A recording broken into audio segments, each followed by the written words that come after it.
میں دراصل یہاں اسلام آباد سے ہوں، میں نے اننت ناگ ڈسٹرکٹ اننت ناگ جو ضلع اننت ناگ ہے، تو میرا جو تحصیل پڑتا ہے وہ مٹن ہے، تحصیل مٹن، اور کہریبل میں رہتا ہوں، ڈسٹرکٹ اسلام آباد۔ آپ ان سے رابطہ کیجئے، وہ مطلب ان کا ایک فیس بک پیج ہے یقین سکندر کا، تو وہ آپ کو مینٹل ہیلتھ پہ کچھ کتابیں ریکمینڈ کر سکتے ہیں۔ ابھی میرے پاس، میرے ذہن میں ابھی نہیں آ رہی نہ، میں نے اس پہ مطلب حقیقت یہی ہے کہ میں نے اس پہ کچھ بھی نہیں پڑھا ہے، مینٹل ہیلتھ پہ میں نے آج تک کوئی بھی کتاب نہیں پڑھی ہے۔ البتہ باقی جو اسلام کے حوالے سے ہم بات کرتے ہیں تو وہ آپ کو پتہ ہی ہے، اس میں پھر مینٹل ہیلتھ ہی ہیلتھ ہے۔ چلیے، شاید ہوگا اسلامک ہسٹری پہ آپ کچھ کتابیں پڑھ سکتے ہیں۔ میں نے ایک لسٹ بنائی تھی ایک دفعہ، دیکھیے اگر آپ اسلامی تاریخ پہ پڑھنا چاہیں تو اس میں آپ غلام رسول مہر صاحب کی کتاب ہے، چھوٹی سی کتاب ہے تاریخ پہ، اس کا نام ہی ہے تاریخ اسلام، غلام رسول مہر، تاریخ اسلام اس کا نام ہے، اس کو آپ پڑھ لیجئے، تاریخ اسلام، ٹھیک ہے۔ اس کے علاوہ اور ایک کتاب ہے تاریخ پر ڈاکٹر حمید الدین صاحب کی، اس کا بھی نام تاریخ اسلام ہے، اس کو بھی آپ پڑھ لیجئے، تاریخ اسلام، ٹھیک ہے۔ اور اسی طریقے سے اور ایک کتاب ہے تاریخ زوال امت، میاں محمد افضل صاحب کی، اس کو آپ پڑھ سکتے ہیں۔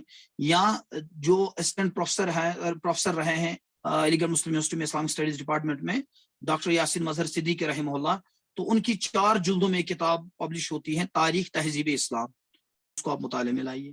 یا سروت سولت صاحب کی 4 جلدوں میں کتاب ہے ملت اسلامیہ کی مختصر تاریخ، اس کا بھی آپ مطالعہ کر سکتے ہیں۔ اور بھی بہت ساری کتاب، تاریخ دعوت و زینت وغیرہ، یا لاسٹ اسلامک ہسٹری بھی ایک کتاب ہے، اس کو بھی آپ پڑھ سکتے ہیں۔ بہت ساری کتاب، مسلم سویلائزیشن عمر چھاپرا صاحب کی، because of decline and need for reform وغیرہ، تو وہ بھی آپ مطالعے میں لا سکتے ہیں۔ اور کچھ جاوید ارحان، ٹھیک، اگر کوئی انسان ڈیتھ بیڈ ہے اور وہ مشکل میں ہو، نہ بات کر سکتا ہے، نہ اٹھ سکتا ہے، نہ کھا سکتا ہے، اور اس کے لیے بس ادب الباس طہور انشاءاللہ، اور ایک ادب الباس رب الناس واشفی انت شافی لا شفاء الا شفاءک شفاء لا یغادر سقما، یہ آپ دعا پڑھیے، اور بکثرت سورۃ الفاتحہ اس پہ پڑھا کریں، بکثرت سورۃ الفاتحہ۔ ایک کتاب ہے اسلامک سائیکالوجی پہ، اسلامک سائیکالوجی بھی، میں البتہ وہ تو اسلامک پرسپیکٹو سے، اب ان کے یہاں یہ مینٹل ہیلتھ پہ کتاب ہونی چاہیے، لیکن وہ اسلامک پرسپیکٹو سے، ٹھیک ہے، ورنہ میں اس کو وہ ریکمینڈ کرتا ہوں۔ حدیث اور علم نفس، قرآن اور علم نفس، اس موضوع پہ کچھ کتابیں ہیں، میں نے ان کو پڑھا تھا، حدیث اور علم نفس، قرآن اور علم نفس، اسی طریقے سے اور بھی کچھ کتابیں ہیں، ٹھیک۔ اور ایک an introduction to Islamic psychology, an introduction to Islamic psychology, وہ ہے اس کی اے وہاب اس کا نام ہے، عائشہ، ہاں یہ بھی ہے شاید ڈاکٹر عائشہ کہ میں نے کہیں دیکھی تھی یہ، an introduction to Islamic psychology, آپ دیکھ سکتے ہیں، اللہ تعالیٰ عالم، وہ میں نے شاید اس کا میں نے مطالعہ کیا تھا۔ اچھا، ہسٹری کا ایک تو سروت سولت کی ملت اسلامیہ کی مختصر تاریخ 4 جلدوں میں، دوسری کتاب ہے تاریخ تہذیب اسلامی، یہ ڈاکٹر یاسین مظہر صدیقی صاحب ہے، اور تاریخ اسلام غلام رسول مہر، تاریخ اسلام ڈاکٹر حمید الدین، اور اسی طریقے سے باقی۔ ہاں بالکل، میں نے کچھ 1-2 لیکچر ان کے سنے تھے، علماء جن کی تکفیر کرتے ہیں جیسے ابن عربی، ہمیں ان کے بارے میں کیا کہنا چاہیے؟ دیکھیے ابن عربی جو ہے نا، یہ تاریخ میں بہت زیادہ کنٹروورشل رہے ہیں بہرحال، لیکن ہماری جو برصغیر کے علماء اہل حدیث سے اس کو اون کرتے ہیں، جیسے ثناء اللہ سری رحمۃ اللہ علیہ، مولانا داؤد غزنوی رحمۃ اللہ علیہ، وہ ان کو اون کرتے ہیں، اور ان کو شیخ اکبر بھی کہتے ہیں، وہ ہمارے علماء اہل حدیث برصغیر کے ہیں، بس میں آ رہی ہیں۔ البتہ ابن تیمیہ نے ان پہ جو ابن تیمیہ کا جو نیریٹو ہے، ان کے جو محقق تھے نا ابن تیمیہ کی کتابوں کے، شیخ عزیر شمس رحمہ اللہ، تو ان کا وہ موقع، وہ بہت زیادہ ان کے ساتھ اختلاف رکھتے، حالانکہ عزیر شمس اہل حدیث تھے، منہجن وہ کیا تھے، اہل حدیث، لیکن ان کے ساتھ اختلاف۔ اسی طریقے سے مطلب جلال الدین سیوطی نے ان کو بہت سراہا ہے، مطلب ابن العربی کو۔ البتہ ان کی جو اصطلاحات ہے نا، مولانا اشرف علی تھانوی رحمہ اللہ کہا کرتے تھے کہ ان کی بہت ساری اصطلاحات کے بارے میں جو اپنی کتابوں میں انہوں نے اصطلاحات استعمال کی ہے، تو ان کے بارے میں سکوت اختیار کرتا ہوں، ٹھیک ہے۔ تو یہ مسئلہ ہے. آپ پڑھیے بہرحال ابن العربی ارطغرل، جب سے ارطغرل ڈرامہ آپ نے دیکھا، سب نے دیکھا، تو تب سے تو ابن العربی بہت زیادہ مشہور ہے. چلیے آج کے لیے میرے خیال سے اتنا ہی ٹھیک ہے. سبحانک اللہم و بحمدک اشہد ان لا الہ الا انت استغفرک و اتوب الیک. ھذا ما عندی واللہ تعالی اعلم. السلام علیکم ورحمۃ اللہ وبرکاتہ.